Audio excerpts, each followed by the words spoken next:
So Esther is hungry, and Brandy could use something to eat too. Brandy said to Esther, "How's pizza sound?" And Esther said, "Well, I love pizza." And Brandy said, "Well, you've had the best Chinese that Chicago has to offer. We just happen to be 5 minutes away from the best pizza that Chicago has to offer. And so it's right within this mall." And so in a few minutes of walking, they were in front of Italy's Pizza Parlor. Luciano Pellerzi, owner, started it 50 years ago. And now his grandson is overseeing the operations. But that's neither here nor there. They had to wait. They had to wait about 15 minutes to get in. And when they did finally, they were met by Luciano Pellerzi himself, the third. And he welcomed the two girls, and he's a very tall, handsome Italian man in his 30s. And he welcomed them to the pizza parlor, and he asked them to follow him, and they sat in a booth, and he told them that the waitress, I believe her name was Nelda, his cousin, would be their waitress. And so she came in a matter of just a minute or two. And Aunt Brandy said to Esther, "I love this pizza, and I even love it more with beer. How would you like to drive home today? Do you have a license?" And Esther said, "Well, yes. In China, I took my license about 4 months ago, and it's good for 10 years. And Father and I, growing up, I drove a lot of different vehicles. Some were military. Of course, I drove a lot of motorcycles because that's cheapest and easiest way to get around in the Orient and for many parts of the road as that goes. So at any rate, Esther said, "Yes, I have a license, and sure, I'll drive home." And so Brandy said, "Well, then I'm free to enjoy some Miller Lite." So they put their order in. After much discussion, they decided that they would order the large pizza, supreme, with everything on it. Gran Contato, I believe it's called. And for Esther, it was a ice water. And for Aunt Brandy, it was a pitcher of ice cold Miller beer. She'd been there before, and she'd had it, so she knew what to expect. The beer came first. Oh, excuse me. And she enjoyed a glass, and then took a few sips from the second glass that she poured out of the pitcher. and she asked Esther, have you ever had alcohol? And Esther said, well, Dad and I did travel to many countries for short periods of time. And in some countries, it is safer to drink alcohol than water. Having said that, though, Dad tried to provide me with bottled water as often as he could. So she said, what I have found is that alcohol slows down my reflexes. And I haven't discussed this with you, but I am trained in martial arts, in 5 different martial arts actually. And I've discovered that I can't have alcohol and be at my peak performance. And having traveled with my dad, there were times that I too was called upon to exercise the use of some of my skills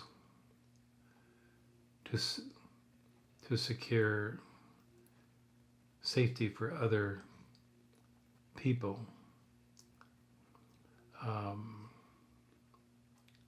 And so the short answer is I've had alcohol before, and I try to limit it as often as I can.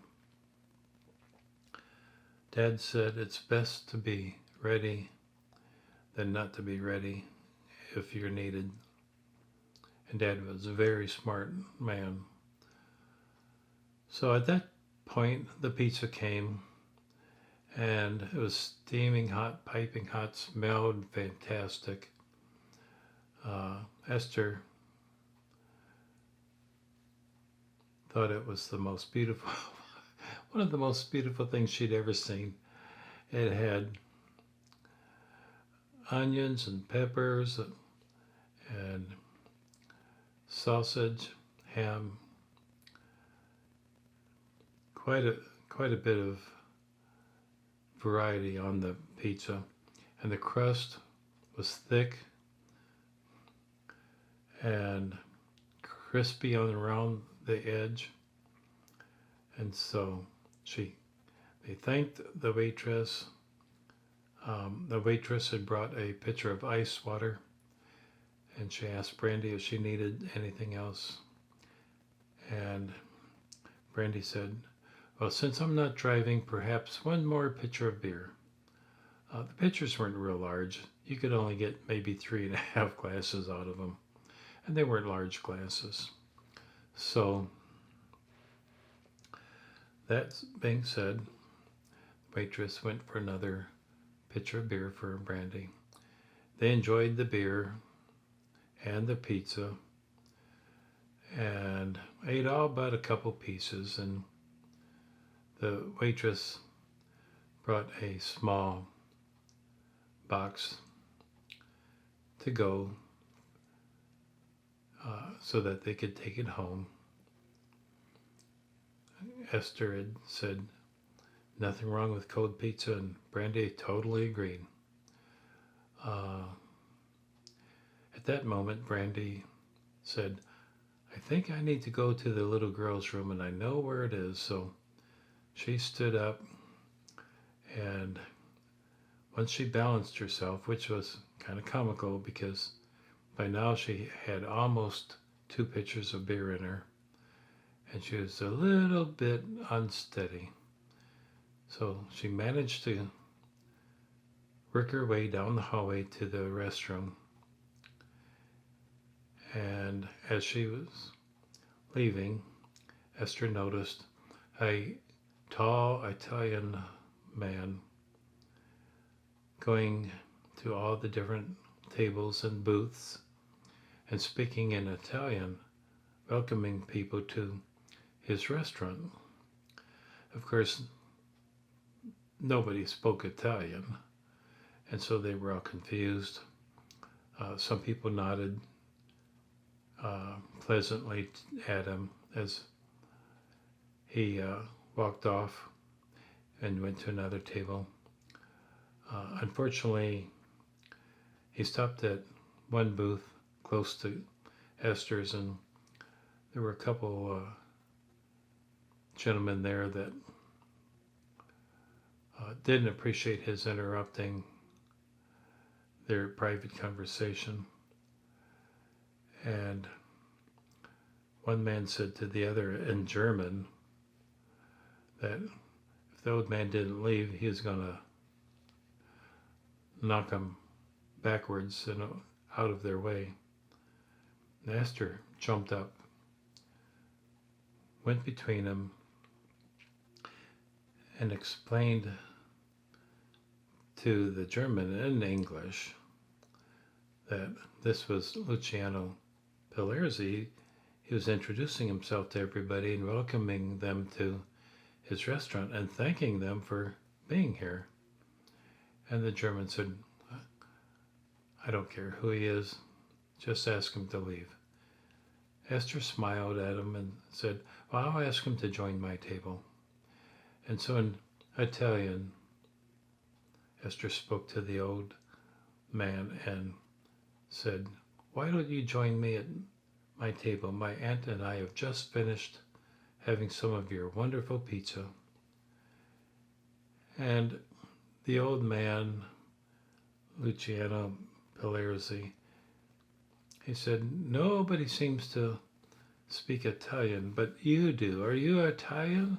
And this made Esther chuckle because obviously her mother being from Iceland, her father being American, she was very white and pale with blonde hair. She wasn't Italian, but she told the old man, she spoke to him in Italian. Well, my father and I lived in Vatican City for a little while, and we love food and we love family, and that makes us a little bit Italian. And so the old man, his heart was captured by Esther, and he smiled and went with Esther to her table. Brandy came back, and Esther introduced Luciano to Brandy as the founder of the restaurant and that he was welcoming everybody there. And so at that moment, the young Luciano Pellerzi, the grandson that had welcomed them to the restaurant, came up to the table and said, Grandfather, I am not surprised to find you with two very attractive women, but you are needed in the kitchen. If only you would take your medicine, you would realize this, how much they need you back there. And the grandfather turned to Esther and in Italian said to her, my grandson believes that I need to take pills so that I can remember better everything. Esther smiled at him and put her hand out and touched his hand and said, my grandfather, he took pills so that he could always remember me. He said he did not want to ever forget who I was, and that he loved me so much. And Luciano Pellerzi Senior, he thought for a minute. It was like a light bulb came on in his head, and he turned to his grandson and said, do you have the pills that I'm supposed to take? And Luciano, the grandson, said, of course I keep them with me in case you ever want to take him. And his grandfather said, well, I will take him from now on when you ask me to, because I don't ever want to forget you or my wonderful family. And then he turned to Esther and said, and of course, I don't want to forget two such lovely ladies. I hope the next time you come, you will let me know in advance, and we will enjoy a real Italian dinner.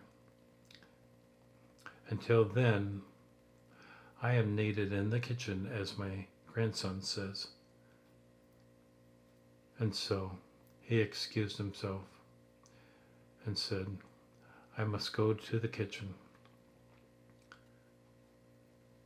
So Luciano Pellerzi III, after his grandfather left, he turned to Esther and said, oh, I do apologize. I assumed that you were just another beautiful young woman, and I was so wrong. I owe you an apology. You have worked a miracle here today. My grandfather is going to now take his pills, and I am so grateful to you for this. Please, when you do come, let us know the next time. When my grandfather says that he is going to prepare an Italian dinner, believe me, he means a large dinner. Thank you so much again for having spoken with my grandfather. I hope to see you again real soon. And so Esther and Brandy were smiling, and Esther said to him that she truly enjoyed his grandfather's company and that they would be back in a reasonable time. And so the grandson left to go do some other things.